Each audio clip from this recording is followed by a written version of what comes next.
എൻ്റെ പെരയുടെ ചുറ്റും നടന്ന് കഴിഞ്ഞെല്ലാം തൊണ്ടാപ്പള്ളി ഈശ്വരൻ കല്ലെടുത്ത് വയ്ക്കും. ഒരു കുട്ടിയുടെ തലയിൽ കൂടെ കല്ല് വീണ് ആ കുട്ടി രക്തം വാർന്ന് മരിച്ചു.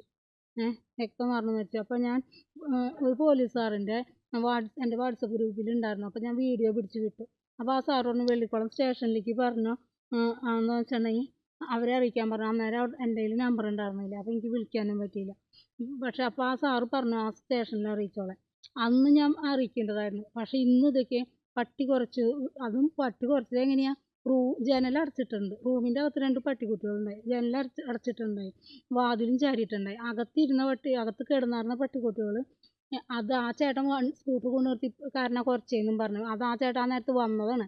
പക്ഷേ ഇലക്ഷന് വോട്ട് ചെയ്യാനായിട്ട് വണ്ടി ഓട്ടോറിക്ഷ വന്ന് നിന്ന് എനിക്ക് പരിചയമില്ലാത്ത ആൾക്കാരുടെ ശബ്ദം കേട്ടപ്പോൾ ഉറക്കെ വിളിച്ച് ആ വോട്ട് ചെയ്യാൻ പോകാമെന്നൊക്കെ പറഞ്ഞ് വിളിച്ചപ്പോൾ അത് കേട്ടപ്പോഴാണ് അവർ കുറച്ചത്. പക്ഷേ ആ ചേട്ടൻ അതൊരു കാരണമാക്കി എടുത്ത് ഞാനിട്ട് പെരമലക്ക് കല്ലെടുത്ത് വീക്കി, കുറേ കല്ലെടുത്ത് വീക്കിയിട്ടുണ്ട്. പിന്നെ അതേപോലെ തന്നെ ജനൽ ചില്ലുമ്മളക്ക് വലിയ കല്ലെടുത്ത് വീക്കി. ആ ജനൽ ചില്ല് പൊട്ടി അകത്തേക്ക് കല്ല് വീണു. ആ പട്ടിക്കുട്ടിയുടെ തലയിൽ വീണില്ല എന്നുള്ളൂ, അതിൻ്റെ തൊട്ടടുത്ത് കല്ല് ജനലുമ്മ വന്ന് വീണു. അപ്പം ആ ജനലും പൊട്ടിപ്പോയി. ഞാൻ ഈ താലിമാലയൊക്കെ പണയം വെച്ചും വിറ്റൊക്കെയാണ് ഞാൻ ഇതൊക്കെ ഉണ്ടാക്കി. കഴിഞ്ഞ പ്രാവശ്യം പെരയുടെ ഭാഗം കുറേ അടർത്തിയിട്ടു, എന്നിട്ട് അത് ഞാൻ സിമെൻറ്റ് വെച്ച് ശരിയാക്കി.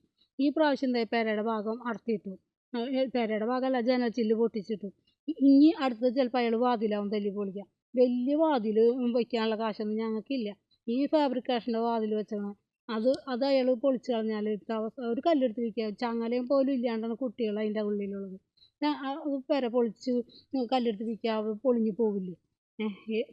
എന്തിനാ അയാൾ ഇങ്ങനെ ദ്രോഹം ചെയ്യുന്നത്? അയാൾക്കറിയാം അയാളെ കണ്ടിട്ടല്ല ഒരു സമയത്തും പട്ടി കുറയ്ക്കണേ. എന്നാലും അയാൾ വന്നിട്ട് ഒളിഞ്ഞു നോക്കി നിൽക്കുമ്പോൾ ഏത് പട്ടിയാണ് കുറയ്ക്കാത്ത? ഒളിഞ്ഞു നോക്കിക്കുമ്പോൾ പട്ടി കുറച്ച് കഴിഞ്ഞിട്ടുണ്ടെങ്കിൽ അപ്പം കല്ലെടുത്ത് വയ്ക്കും. എന്നിട്ട് ചോദിക്കുമ്പോൾ പറയാം അയാളെ കണ്ടിട്ട് കുറച്ചിട്ട് പട്ടീനെ കല്ലെടുത്ത് വയ്ക്കുകയെന്ന് പറയും. വെറുതെ പറയാം. വന്ന് ഒളിഞ്ഞു നോക്കുന്ന ഏത് പട്ടിയാണ് കുറയ്ക്കാത്ത? പരിചയമില്ലാത്ത ആൾക്കാർ അതന്നെ എപ്പോഴും ശല്യം ഉണ്ടാക്കണം. ഒരു പട്ടിക്കുട്ടിയാണെങ്കിൽ ആ കല്ല് വീക്കിയപ്പോൾ തൊട്ട് നിർത്താണ്ട് കുരയായിരുന്നു. ഇത്രയും നേരം നിർത്താണ്ട് കുരയ്ക്കായിരുന്നു പേടിച്ചിട്ട്. ഇപ്പം ഞാൻ ഒരു വിധാച്ചാ പോനെയെന്ന് പറഞ്ഞാൽ അതിനെ നിർത്തിയിട്ടുണ്ട്. അകത്ത് 2 പട്ടിക്കുട്ടികൾ ഇപ്പോഴും കരഞ്ഞുകൊണ്ടിരിക്കുന്നുണ്ട്. ഞാൻ വേഗം പട്ടിക്കുട്ടികളെ പുറത്ത് കൊണ്ട് കെട്ടി. ഈ നേരത്തൊക്കെയാണ് രാത്രിയിലൊക്കെയാണ് കല്ലെടുത്ത് വീക്കണമെന്നുണ്ടെങ്കിൽ ഈറ്റങ്ങളുടെ തലയിൽ കൂടെ വീഴും. അയാൾ പട്ടിക്കുട്ടി വന്ന കാലം തൊട്ട് അയാൾ കല്ലെടുത്ത് വീക്കണതാണ്. പട്ടിക്കുട്ടികളുടെ മേത്തേക്കാണ് വീക്കാറ്. പിന്നെ ജനലും വാതിലും ഒഴിച്ചിട്ടിട്ട് അയാൾ പെരമലയ്ക്ക് കല്ല് വീക്കാറ്. ഇന്നിപ്പോൾ അയാൾ ജനലും മലക്ക് വീക്കി. ഞാൻ വീഡിയോ പിടിച്ച് വെച്ചിട്ടുണ്ട്. കുറേ ചില്ല് അടന്ന് കിടക്കുന്നുണ്ട്.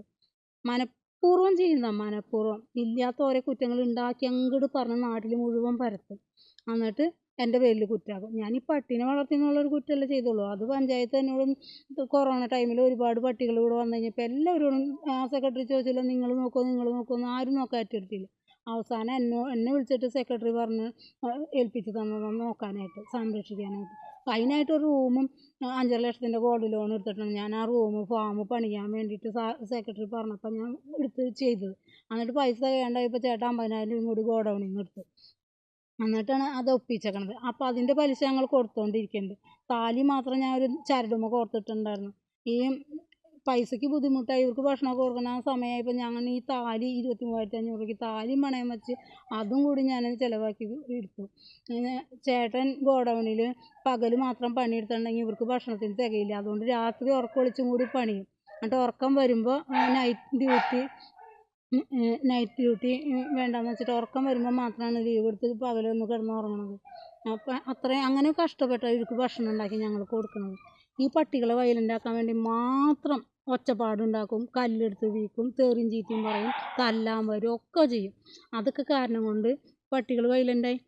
19 എനിക്ക് ഇവർ പട്ടികളെ നോക്കാനായിട്ട് 19 പഞ്ചായത്തിൽ നിന്ന് ഏൽപ്പിച്ചു. തന്നിട്ട് 19, 20 ഒരു ഈച്ച പോലും അറിയില്ല ഈറ്റങ്ങൾ ഇവിടെ ഉണ്ടെന്ന്. കാരണം ഈറ്റങ്ങൾ മിണ്ടില്ലായിരുന്നു, കാമാന്ന ലക്ഷണം മിണ്ടില്ലായിരുന്നു.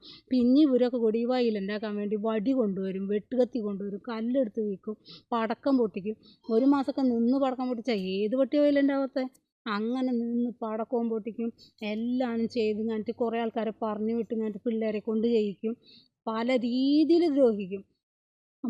പഞ്ചായത്തിലും പോലീസ് സ്റ്റേഷനിലൊക്കെ ഇല്ലാത്ത കള്ള പരാതി ഒരുപാട് കൊടുത്തു, അദാലത്തിൽ കൊടുത്തു. ഇവർ എന്തൊക്കെ ചെയ്തു, എവിടെയൊക്കെ കൊടുത്തു, ഹെൽത്തിൽ വരെ കൊടുത്തു. പക്ഷേ ഹെൽത്തിലെ സാറന്മാരോട് ഇവർ പറഞ്ഞു എനിക്ക് ഫാമൊന്നുമില്ല അങ്ങനെ എന്നൊക്കെ പറഞ്ഞു.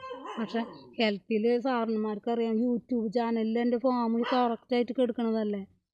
ഞാൻ വീഡിയോ പിടിച്ചിട്ടേക്കണതല്ല. പിന്നെ കഴിഞ്ഞെല്ലാം അവർ ചെക്കിങ്ങിന് വന്നപ്പോൾ ഇവർ ഫാമില്ല എന്നൊക്കെ പറഞ്ഞിട്ട് ഞാൻ വീഡിയോ പിടിച്ച് അങ്ങോട്ട് കൊണ്ടു ചെന്നിട്ടുണ്ടായി. എന്നോട് പഞ്ചായത്തിലെ സെക്രട്ടറി എന്ന് പറഞ്ഞു ഈ വീഡിയോ ഹെൽത്തിലെ സാറിനെ കാണിക്കാൻ പറഞ്ഞു. ഞാൻ ആ വീഡിയോ അങ്ങനെ ഹെൽത്തിലെ സാറിനെ കൊണ്ട് കാണിച്ചു. അവിടെ ഹെൽത്തിലുള്ള എല്ലാ സാറുമാരെയും കാണിച്ചു കൊടുത്തു. എന്നിട്ട് അപ്പോൾ അവർ പറഞ്ഞു പട്ടിക്കുട്ടികൾ ഇവിടെ സുരക്ഷിതമായിട്ട് നിന്നോട്ടെ എന്ന് പറഞ്ഞു. പക്ഷേ ഇപ്പം ഇവർ മനഃപൂർവ്വം ഓരോരുത്തരെ മാറി മാറി പിള്ളേർ സെറ്റിനും വിടും, അവരും വീക്കും, ഒച്ചപ്പാട് ആൾക്കാരെ കൊണ്ട് ഉണ്ടാക്കിക്കും, അവരും ഒച്ചപ്പാടുണ്ടാക്കും. അപ്പോൾ പട്ടികൾ വൈലൻ്റ് ആവും പറഞ്ഞിട്ട് വല്ല കാര്യമുണ്ടോ? അവരെ വൈലൻ്റ് ആക്കിയത് ഇവരല്ലേ? എന്നാൽ അവരുടെ ഒച്ചപ്പാടും ബഹളം കേൾക്കുമ്പോൾ പേടിച്ചിട്ടാണ് അവർ കുറയ്ക്കുന്നത്. അവർക്ക് പേടി പറ്റിയാൽ പിന്നെ ഇവർ കുറയ്ക്കില്ലേ?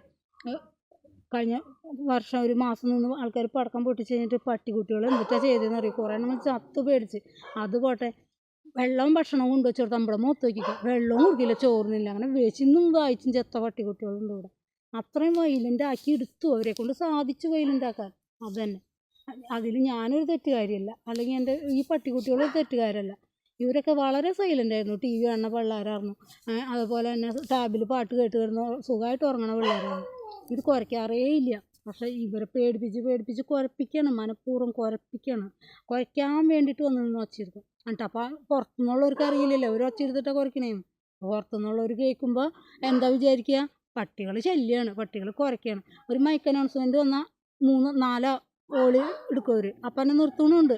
പക്ഷേ മൈക്ക് ഞാൻ വിവരം പഞ്ചായത്തിൽ പറഞ്ഞപ്പോൾ അവിടുത്തെ സാറ് മൈക്ക് അനൗൺസ്മെൻ്റ് ഒന്നും എപ്പോഴും പറഞ്ഞില്ലല്ലോ എന്ന്. അതേപോലെ തന്നെ സ്ഥിരമായിട്ട് വരണ മീൻകാരനുണ്ട്. സ്ഥിരമായിട്ടെന്ന് വെച്ചാൽ അയാൾ ആഴ്ചയിൽ എല്ലാ ദിവസമൊന്നും വരില്ല, 2 ദിവസം 3 ദിവസമൊക്കെ കൂടുമ്പോഴൊക്കെയാണ് വരണേ കാണുന്നത്. അങ്ങേര് വരുമ്പോൾ വന്നു ചേച്ചി നാളെ വിളിക്കുമ്പോൾ ചിലപ്പോൾ ഇറ്റങ്ങ കുറയ്ക്കുക ഓളിയെടുക്കുകയൊക്കെ ചെയ്തുകൊണ്ടിരിക്കും. ഇതൊന്നും ഇവർ ചെയ്യാറില്ല. പക്ഷെ ഇവരിങ്ങനെ ആക്കി എടുത്തത് കൊണ്ട് അവരങ്ങനെ ചെയ്യണം. ഇതാ പട്ടിക്കുട്ടി ഇതേ ആ കല്ലെടുത്ത് വീക്കിപ്പോൾ തൊട്ടുള്ള കുറയാ നിർത്തണില്ല. ഞാൻ പറഞ്ഞിട്ട് അതിന് പേടിയോട് പേടി. ഒരു 10 മിനിറ്റ് വരെ അത് ഒന്ന് കുര നിർത്തിയുള്ളൂ. അപ്പോൾ ഇപ്പോൾ വൈകുന്നേരം അയാൾ എന്നിട്ട് ചെയ്യാൻ നമുക്ക് പറയാൻ പറ്റില്ല. മനഃപൂർവ്വം ദ്രോഹിക്കുക. എൻ്റെ കിണറിലൊക്കെ വിഷം കൊണ്ടുവന്നിട്ട് പോണൊക്കെ ഞാൻ നേരിട്ട് കണ്ടിട്ട് പോലും ഞാനൊരു പരാതി കൊടുത്തിട്ടില്ല.